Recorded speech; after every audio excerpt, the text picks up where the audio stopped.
Have you ever had to walk away from a toxic family member? No names, just yes or no. She poured me tea to make up for the Paris trip, said it like a favor that should erase the theft behind it, and I nodded with the calm that used to be mistaken for weakness, slid the cup to Rachel, and told her she should taste first since the apology was hers,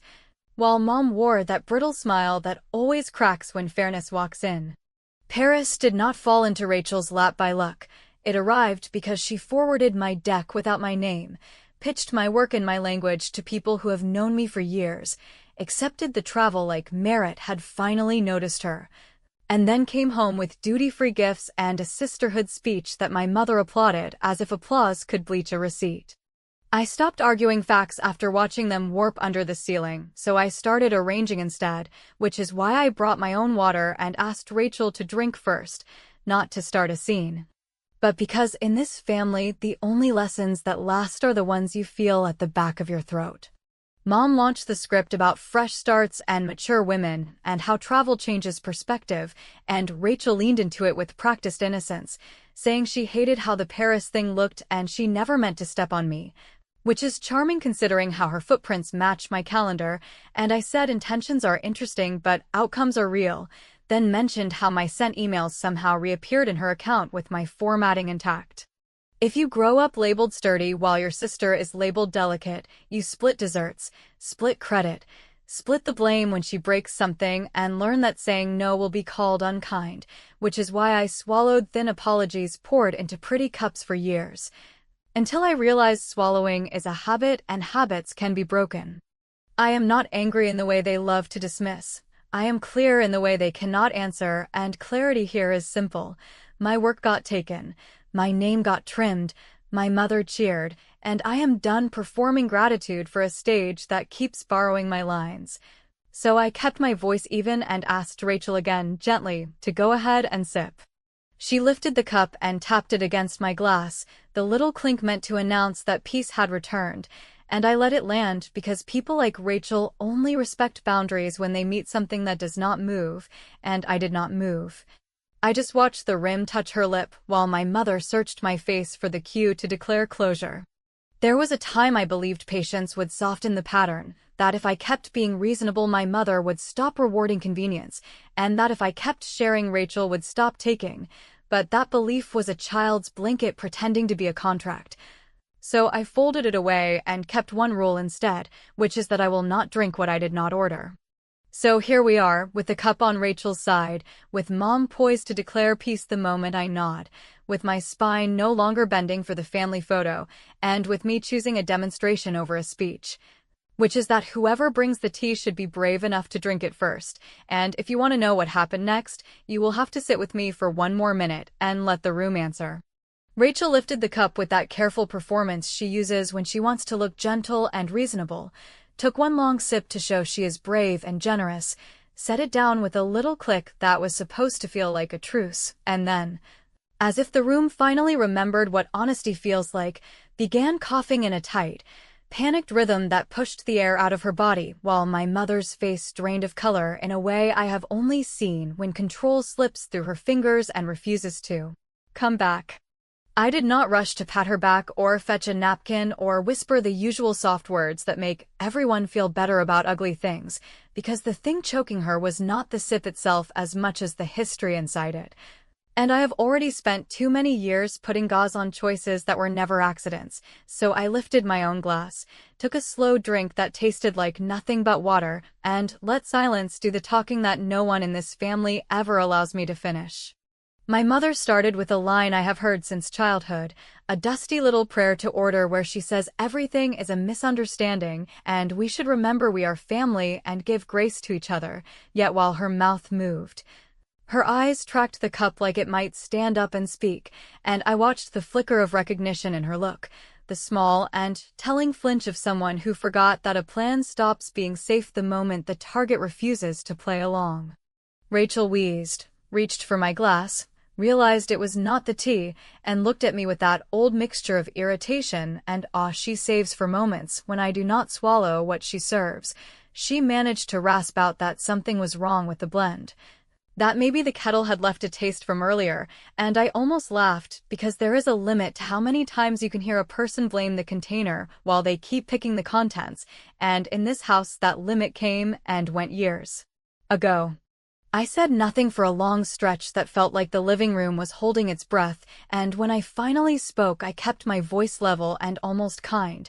asking whether she wanted more, because if the point is peace, then the gesture should be simple. And if the point is theater, then the star should finish the scene. I slid the cup a little closer and watched my mother's hand flash out to stop it, a quick little move that told a bigger story than any apology she could string together, and that was the first moment she knew I knew.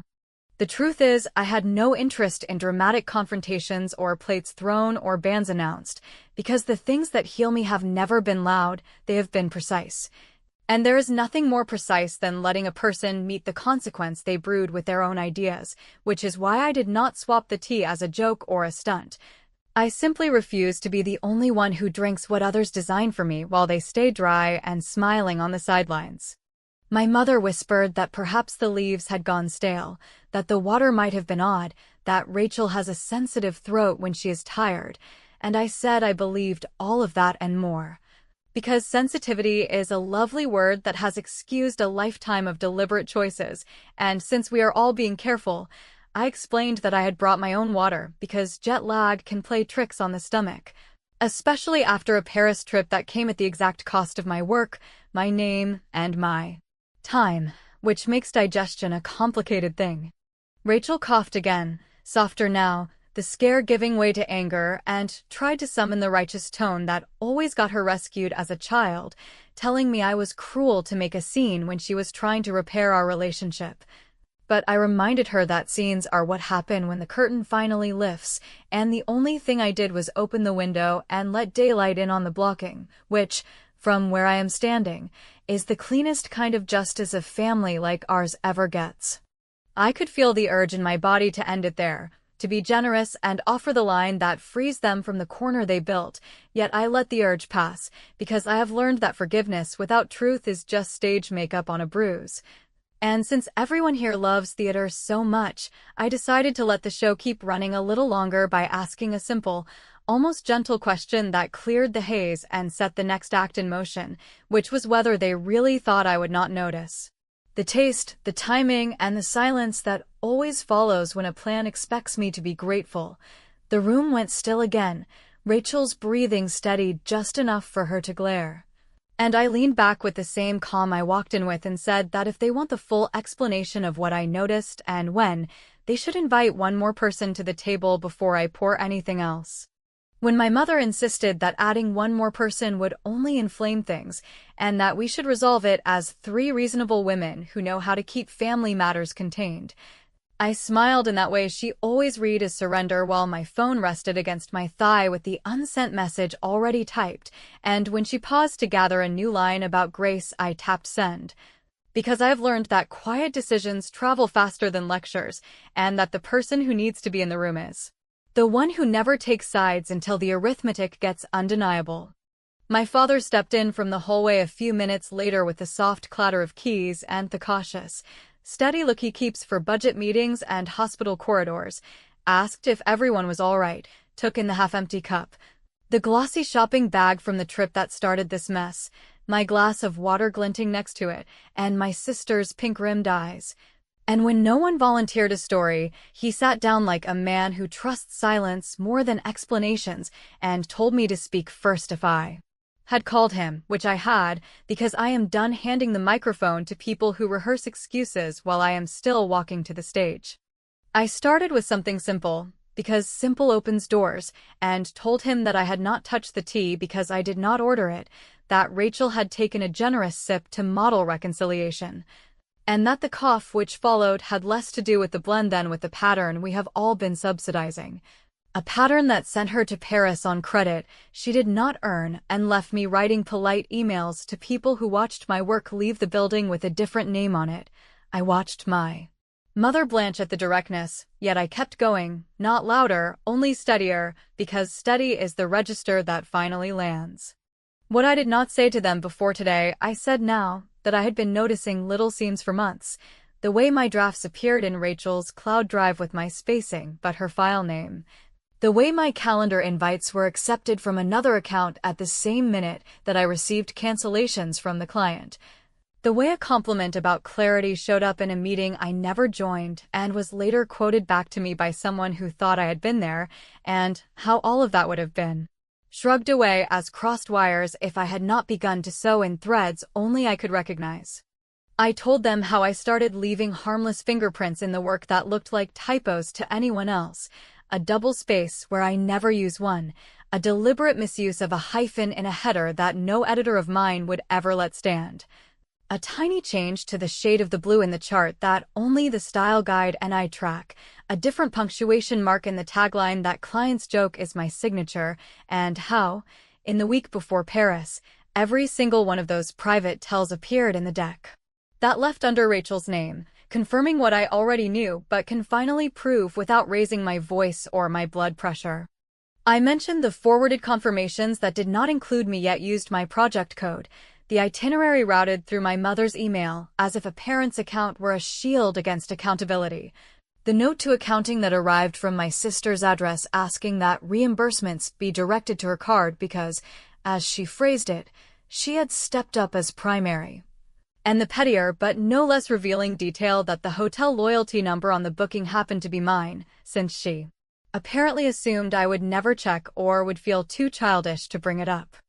I explained that while I was supposed to drink today's peace offering and be grateful, I had already done something far more mature and less cinematic, which was to forward the marked-up deck to myself the moment it hit the client server. BCC, the only person in this family who still looks at facts before feelings, and request a copy of the reimbursement submission from the travel portal that tracks who uses which code for which trip, because the trick with people who borrow without asking is not to shout them into confession, but to place a mirror where they expected a cushion.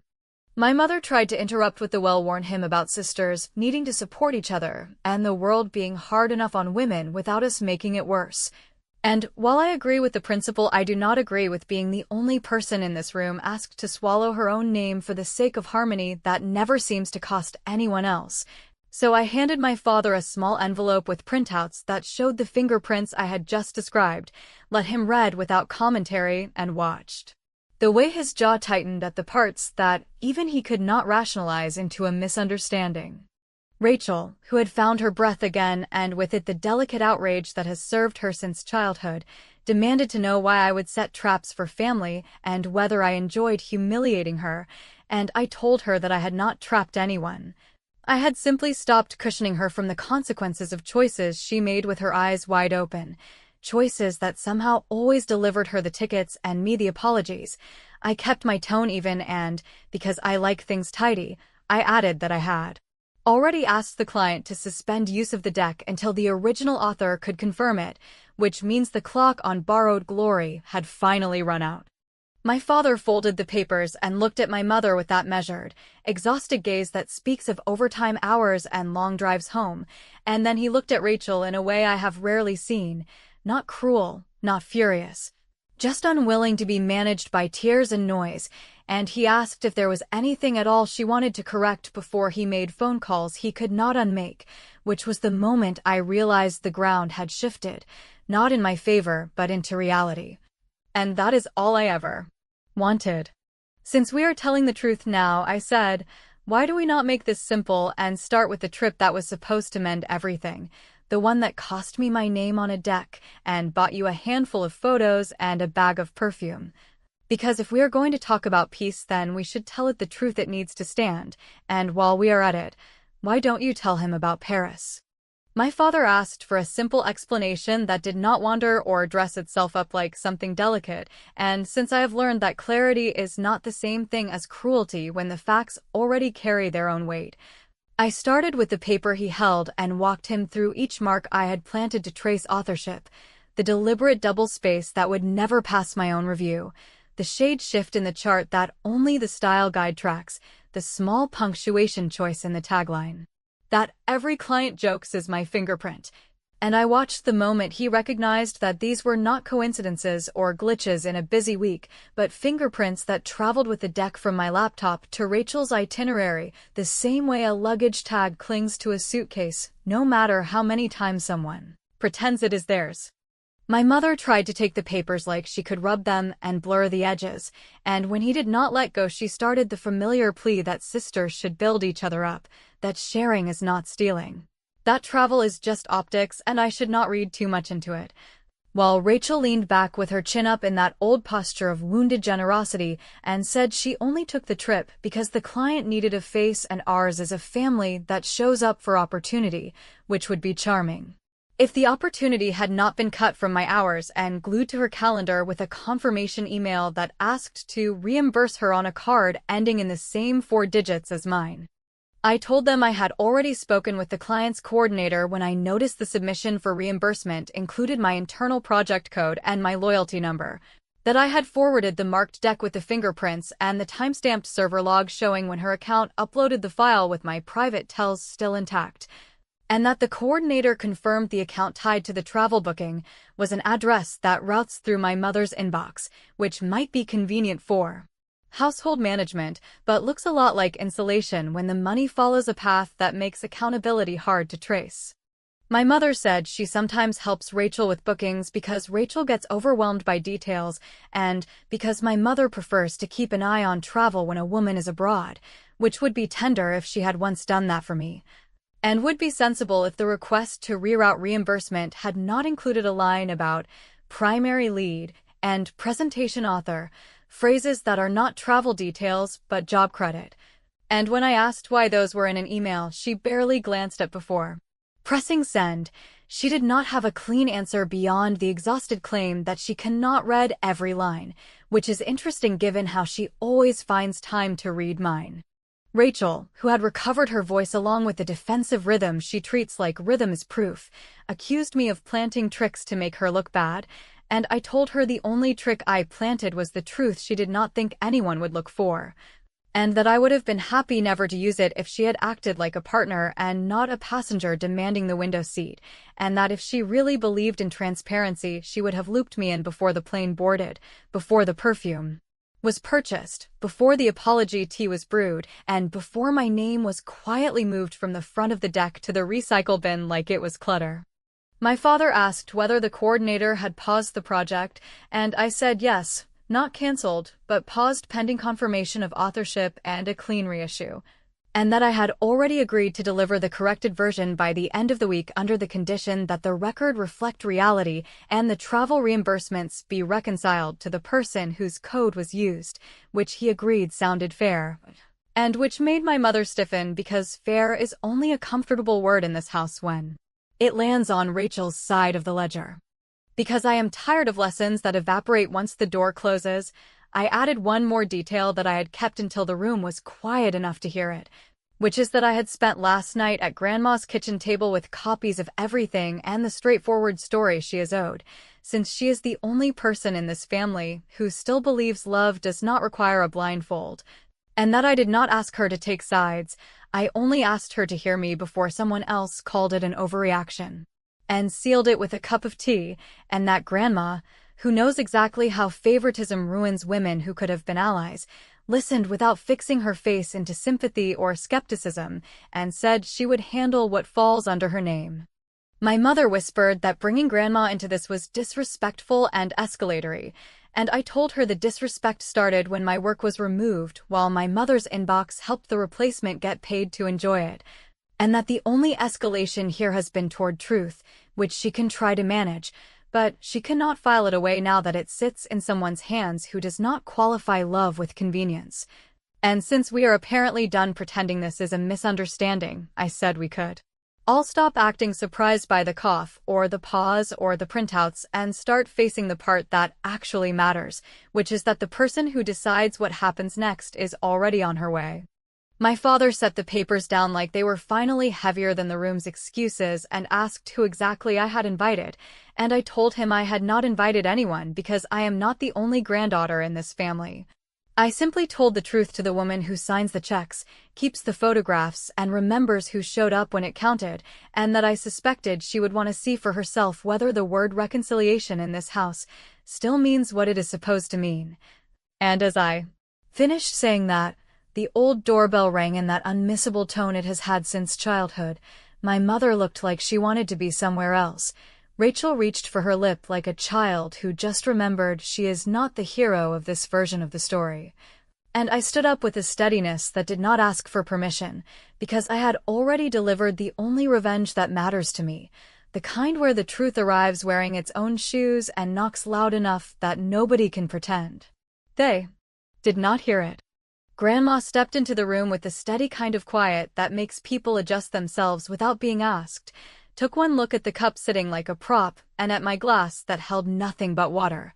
took one longer look at Rachel, still clearing her throat as if the body remembers what the ego tries to forget, and then turned to me with a small nod that means tell it to me plain and tell it to me once. So I did, not with heat and not with theatrics, only with a straight line from the deck that left my laptop to the itinerary that left the country under a name that was not mine,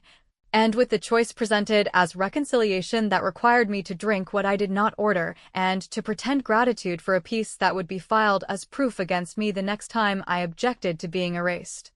She listened without rushing to narrate everyone's feelings, which is a skill almost nobody else in this family has. And when I was finished, she asked my mother in that even voice she uses for contracts and hospital discharge papers whether the booking address that routed through her inbox was a mistake or a favor, and my mother tried to pick both at once, saying it was a favor that may have looked like a mistake, which would have worked when I was younger and still eager to be reasonable, but does not land now that I keep my own records and refuse to call a subtraction a share. And when Grandma turned to Rachel and asked whether she had anything to correct before calls were made, Rachel reached for the old script about pressure and deadlines and the expectation to show up as the face, but the script sounded thin with the printouts sitting in my father's hands and the cough still catching on her pride. Grandma did not scold and did not raise her voice and did not play at shock. She simply described the consequence as if it had been waiting in the next room for years, saying the client would receive one message from this family and it would be written by me, and it would state plainly that authorship sits where the work was done and that the deck will be reissued with the record cleaned and the version locked, and that reimbursements tied to my number will be reversed and then resubmitted with the proper name, and that the miles and perks and little perks attached to those miles, which somehow always floated to Rachel as if air has a favorite, will be returned as well. And she said this while looking at my mother in a way that announced the end of her inbox as a shield. Because Grandma knows a pattern when she sees one, and because a single fixed incident without a structural change is just a pause in the same song, she kept going, saying that the house fund she manages for professional development and travel would now require 2 signatures when a trip is attached to an active project, and that one of those signatures would be mine if the project is mine, and that any shared bookings will be handled through a neutral account instead of a mother's account that pretends to be logistics while doing the quiet work of favoritism. And then she said something that hit the room harder than any lecture, which was that she is updating the letter that sits with her attorney to note who demonstrated integrity when it was expensive and inconvenient, and that she is done pretending that goodwill appears out of nowhere for people who never seem to carry any of the cost. I did not plan to win anything other than my name back and the right to keep it, and yet there it was. The final move arriving not as a triumphal crown but as the simple rearrangement of power so that credit cannot be siphoned by the person with quicker access to a parent's email and a bank card. And when my mother tried to drag the conversation into the tired field of family unity and outside reputations, Grandma cut through gently by asking who taught Rachel to nickname theft as sharing and who taught me to swallow peace offerings as medicine, which made silence the only honest answer available, and in that silence I felt the safest kind of vindication, the kind that does not depend on humiliation and does not need a speech. Since a plan is only finished when it protects the future and not just the moment, I laid my own last card on the table, telling them I had already spoken with the coordinator and scheduled a fresh briefing under my name with a clean deck, and that I had also requested a written acknowledgement from the travel portal noting the reimbursement reversal. Not to parade anyone or post a victory, but to create a paper trail that makes relapse inconvenient, and I added that my accounts are now secured with 2 keys and that my work folders moved to an environment where access is audited, which is not dramatic, but it is adult, and it is the thing that stops this story from simply starting over in a softer room. Rachel asked if I expected her to grovel, and I told her I expected her to write 3 lines that contain the only words that matter here, which are that she used what she did not make and that she will not do it again, and that she understands reconciliation without repair is just more erasure. And she bristled and looked at my mother, and then at my father, and then at Grandma, who did not blink. And after a long pause that stretched just far enough to make the lesson stick, she agreed, not because I forced her with drama, but because the air had finally changed and she could feel that the old shortcuts were closed. When everyone had said what they needed to say, and when the outline of the next week sat there as plainly as the cup that nobody would be asking me to finish, Grandma took my glass and raised it like a small toast to survival. And I took a careful sip of the same water that had started this final chapter, because sometimes the neatest revenge is the refusal to swallow what was never meant for your good. And as I stood to walk her to the door, I felt the weight slide off my shoulders without the need for a victory pose, because the win had already happened the moment the record matched the reality, and the moment the people who kept profiting from my patience realized the shop is closed. I should tell you that in that doorway I did not feel triumphant in the loud way these stories usually end, and I did not feel vengeful in a way that would leave a stain on my own mouth. I felt clear and steady and done.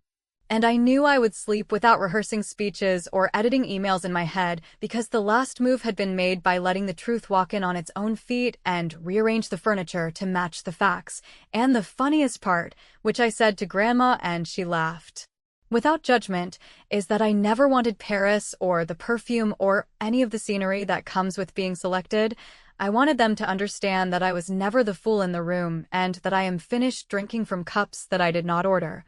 And now that they understand it, the rest will take care of itself.